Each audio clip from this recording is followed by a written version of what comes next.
Hi everyone. Today we're going to talk about Kohberger and Alec Baldwin. When Alec Baldwin's case was dismissed with prejudice, I received so many comments that somehow this all related with Kohberger's case.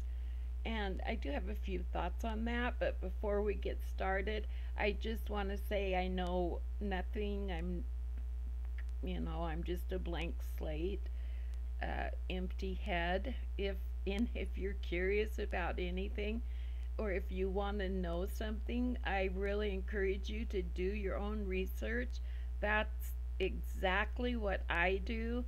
Go to my Google machine and type it in, and it's amazing what kind of information you can come up with. Some of it's even accurate information. But I'm just an old lady with an iPad, and I'm going to say this again about the Kohberger case.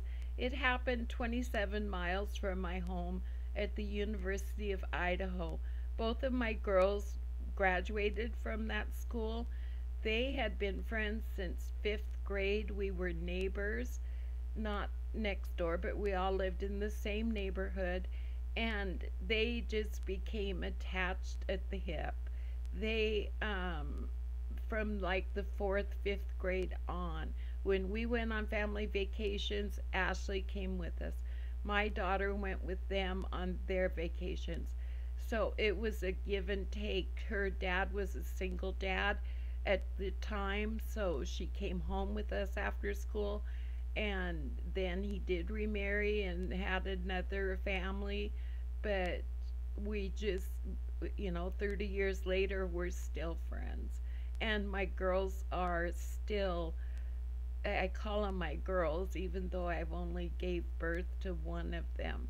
But the story of Maddie Mogen and Kaylie Goncalves, how close those two girls were, and they were just attached at the hip. They did everything together, and for them to die together in the same bed just really broke my heart, along with Xana Kernodle and Ethan Chapin and their families. And I think about them every day. And I do these videos because I want justice for those families. Whether Brian Kohberger is the person that committed this crime, or if it's someone else, um, I want I want all of the information to come out. And I am keeping an open mind. I have never said one way or the other if I think Kohberger is completely guilty or completely innocent. I afford him the presumption of innocence, just as I or anybody else should be. With that being said, let's talk about the Alec Baldwin and Brian Kohberger and how these two cases are correlated together. To me, I don't see it, but a lot of you sent me comments about it, and I don't think that Alec Baldwin should ever been charged for as a crime, and I'm glad that he had really smart attorneys that stood up and made a motion with the judge to have the case dismissed with prejudice. And the judge was smart enough to listen to all the testimony, and she did. She came to the same conclusion. And my thing on that, I didn't pay much attention to the first trial that was held when that girl was found guilty, and she is spending time in jail. I didn't pay much attention to that, but when Alec Baldwin, when that whole thing started, and I've been around guns my whole life. I live in Idaho. I used to do trap shooting with my dad. I don't know if you know what that is, but it's where you holler pole and the clay pigeon goes in the air and you shoot at it. And we would go every weekend to different shoots, and so I've been around guns my whole life. And my dad would reload all of his shotgun shells, and I just my whole question on that, and I never really thought about it till Alec Baldwin was being charged, but even when I first heard about it, was what in the world was the live round even doing there? And nobody could point to exactly where that live round came from. So, how can you charge somebody with a crime unless you can say this person brought the live round in, this person loaded it into the gun, and this person intended for that cinematographer to be killed? I mean, there's just no, without knowing that information, who knows? Maybe somebody did do it on purpose, but I don't think it was. I don't think Alec Baldwin had anything to do with it other than he was the actor who was holding the gun. And I kind of think, unless he has absolutely no soul, that this poor guy is going to live with that the rest of his life. And it's really sad that that woman lost her life, but it was an accident. And not every accident has to end up with a jury trial and somebody being charged with a crime. And I don't know, do you guys think that those four college students being stabbed the morning of November 13th, 2022, do you think that was an accident? And that uh, Kohberger was just picked out of randomly driving by and they decided, oh, let's go after this guy and arrest him and we'll charge him with the crime? Like, I mean, I don't know. I just don't think that really our justice system works that way.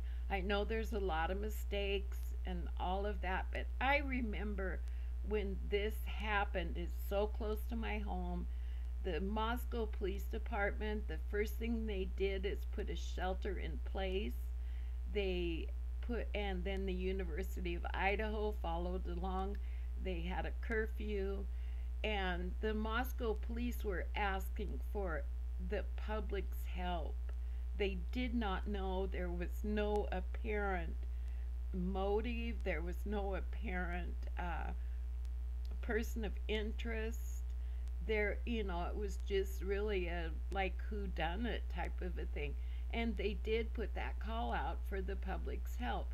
And one of the first pieces of the puzzle they got is a young girl who works at the gas station slash convenience store, went through her store's CCTV footage and was looking not only at like they had cameras on all the gas pumps and cameras in the store, but also the cameras that were on the gas pumps could see the cars that were driving back and forth on that road.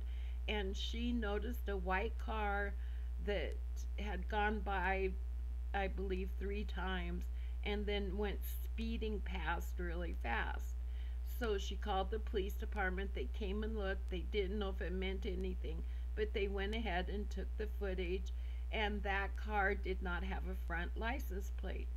So then they put out a notice, and I remember it specifically, that for the public, if they knew of a white car without a front license plate, at that time they didn't mention a brand of the car or anything. And there was a security guard that worked at WSU, and he went through all of his listings of cars that were registered with them. And Kohberger was a TA, but he also lived in student housing. And when you live in student housing, you have to register your car and you get a registered parking spot. And he came across a white car and he turned in the list of white cars he had to the Moscow Police Department. So they had all these, two little pieces of a puzzle. Then there's a woman who's a Pullman Police Department. I believe she's a traffic cop. She had stopped Kohberger.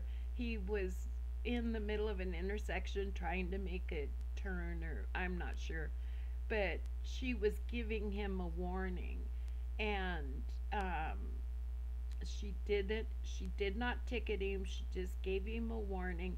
And as she was writing the ticket, she asked him for his phone number. And really, that's kind of where it all came from, was his phone number. And they would not have had his phone number but for that traffic stop.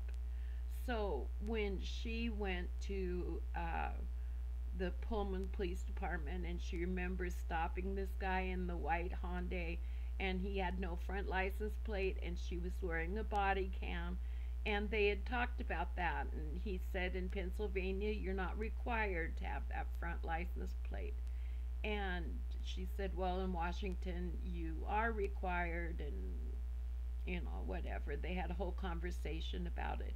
And she had remembered that. So she, that's like the third piece of the puzzle.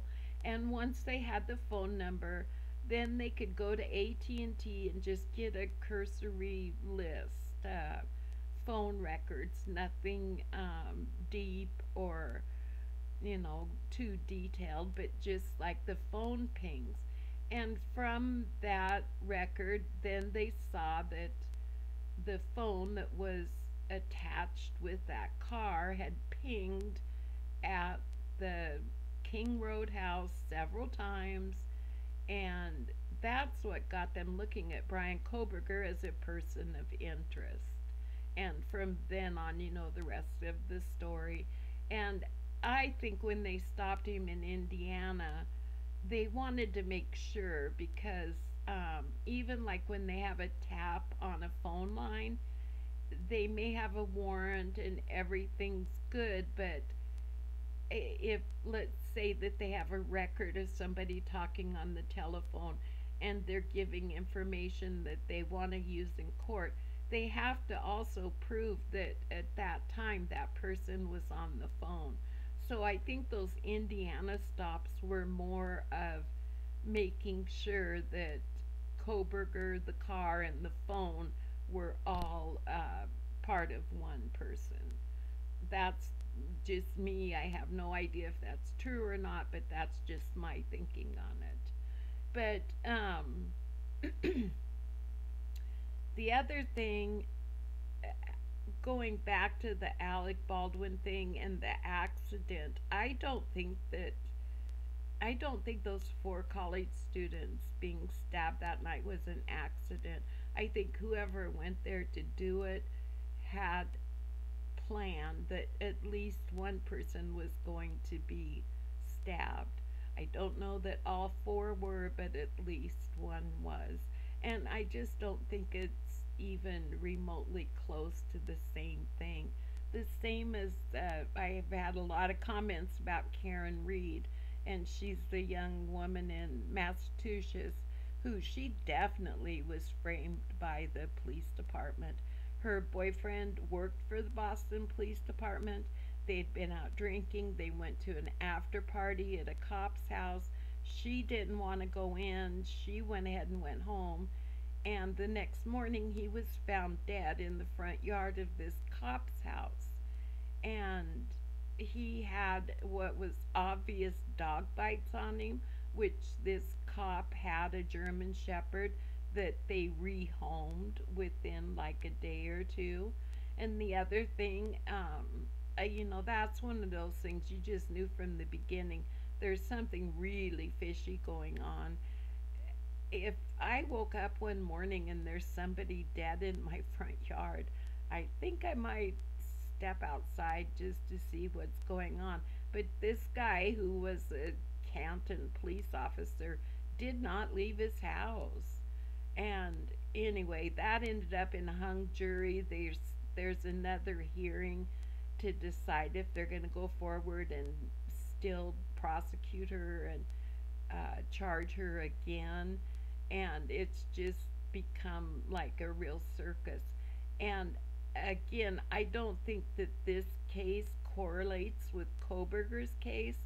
I think Kohberger, the police officers, the Idaho State Police, the FBI, the law enforcement officers were involved, I think they followed the evidence, and that's what led them to Brian Kohberger.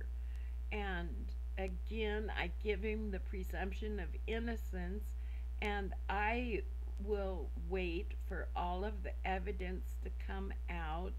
I'm I wish there hadn't have been such um, a gag order placed on this case, but part of the reason why the gag order was placed, it was placed before Kohberger even was extradited back to Idaho, was because of the bailiffs and police officers, and even Kohberger's defense attorney were all talking about it so much and giving out details in Pennsylvania, even before the probable cause affidavit was released.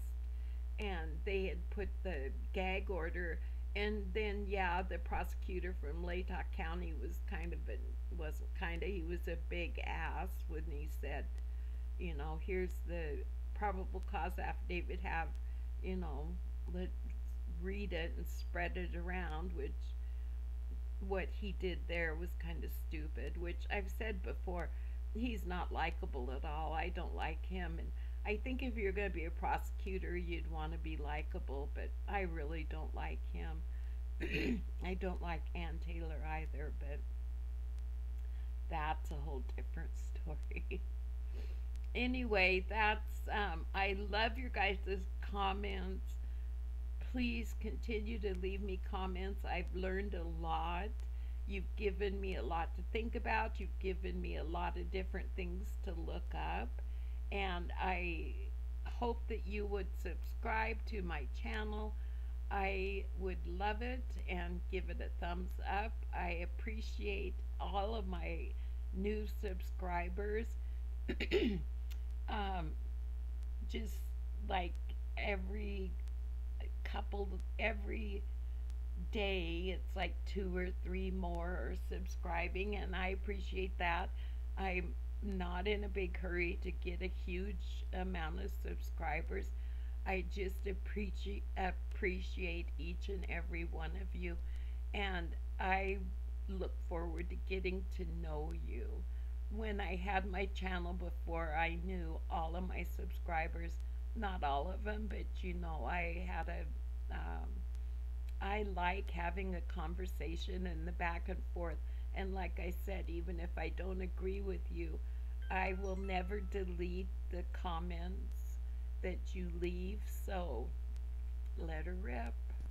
Anyway, you guys, thank you so much for watching. I am losing my voice. It's still really hot here. You guys have a good one, and I'll get you next time. Thank you. Bye.